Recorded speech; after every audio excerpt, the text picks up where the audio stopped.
कि प्रदोष के दिन, प्रदोष काल में अपने ही दरवाजे के पास देवाधिदेव महादेव का स्मरण करकर लक्ष्मी की वृद्धि के लिए, कार्य सिद्धि के लिए, संपदा को प्राप्त करने के लिए आप अपने ही दरवाजे के पास में एक दीप लगा सकते हैं।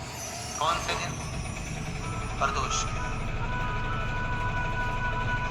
एक बात और अच्छे से समझ लीजिए, जो बच्चे चिड़चिड़े होते हैं, चाहे घर में बेटे हों, बहुएं हों, सास हो, ससुर हो, परिवार में छोटे छोटे बच्चे हों, चिड़चिड़ प्रवृत्ति करते हों या चिड़चिड़ा स्वभाव हो, जरा जरा सी बात में क्रोध आ जाता हो, बोलने का भान नहीं रह पाता हो, शब्दों के बाण चलते हो, तो महाराज प्रदोष के दिन, प्रदोष काल में बेलपत्री के पेड़ के नीचे एक, जो पत्ता आपके पास में हो, पान का मिल जाए तो पान का, पीपल का मिल जाए तो पीपल का, बेलपत्र का मिल जाए तो बेलपत्र का, उस पत्ते पर मात्र थोड़ा सा शहद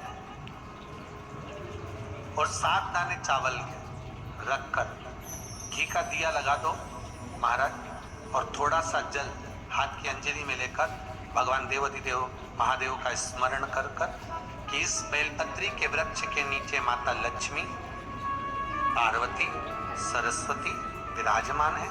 इसी बेलपत्री के पेड़ के नीचे मेरे देवाधिदेव महादेव का 12 ज्योतिर्लिंग का स्वरूप प्रकट है। उनका स्मरण कर कर जल चढ़ा दीजिए और उसका स्मरण कर लो जो चिड़चिड़ प्रवृत्ति करता, क्रोध करता, जिसको बोलने का भान नहीं होता हो, सम्मान नहीं देता हो, अपशब्द कहते, उनका स्मरण कर कर आप छोड़ेंगे।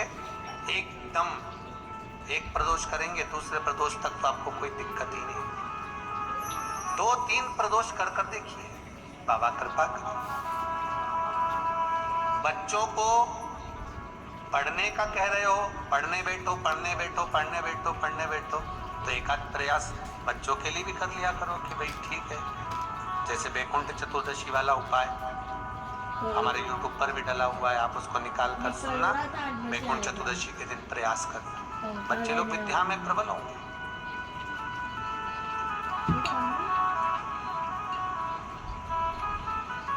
शिव उपासना का जो फल है वो 1000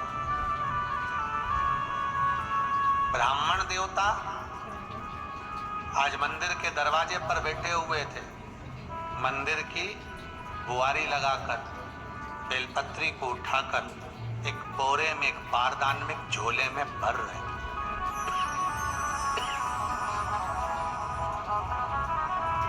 एक बारदान में, एक बोरे में, एक झोले में भर रहे। पहले भी कथा में काज फिर कहते हैं, शिव मंदिर में जल बाद में चढ़ाना, शंकर के मंदिर में जाकर पंचामृत स्नान बाद में कराना, शंकर जी के मंदिर में जाकर पूजन बाद में करना। पहले थाली एक और रखकर शिव मंदिर में झाड़ू, पोछा या जो बेलपत्री, निर्माल्य जो भी रखा हो, उतरा हुआ सामान, उसको भरकर कहीं एक और जहां मंदिर वाले रखते हो वहां ले जाकर रख दो। झाड़ू पोछा एक बार जरूर। इस पर सफाई नहीं कर रहे आप, मंदिर में पोछा नहीं लगा रहे, जितना महाराज वो ब्राह्मण बेलपत्री को उठा उठा कर बारदान में भर रहा था।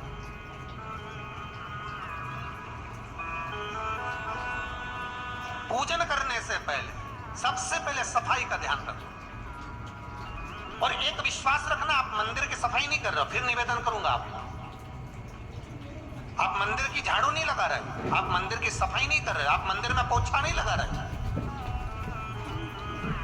जितना हाथ आप मंदिर में फेर रहे हो सफाई के लिए, उतना आपके जीवन में जितना दुख है, जितनी तकलीफ है, जितना कष्ट है, मंदिर में नहीं फेर रहे हो।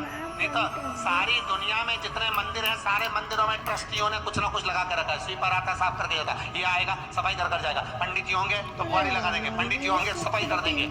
उन्होंने तो पंडित जी को बोल के रखा कि साफ कर दो, पंडित जी करते भी हैं, पर पहला फर्ज आप आपका है कि आप मंदिर में आए हो तो पहले आप सफाई करो। क्यों? क्योंकि हम उसका द्वार साफ रखें। आज के समय में तो एक नियम हो गया साहब कि मंदिर में जाते हो तो मंदिर के दरवाजे पर चप्पल उतार के जाते हो, नहीं तो शास्त्र रीति तो ये कहती है कि मंदिर में भगवान सामने बैठा है तो उसके सामने चप्पल भी नहीं उतारना चाहिए।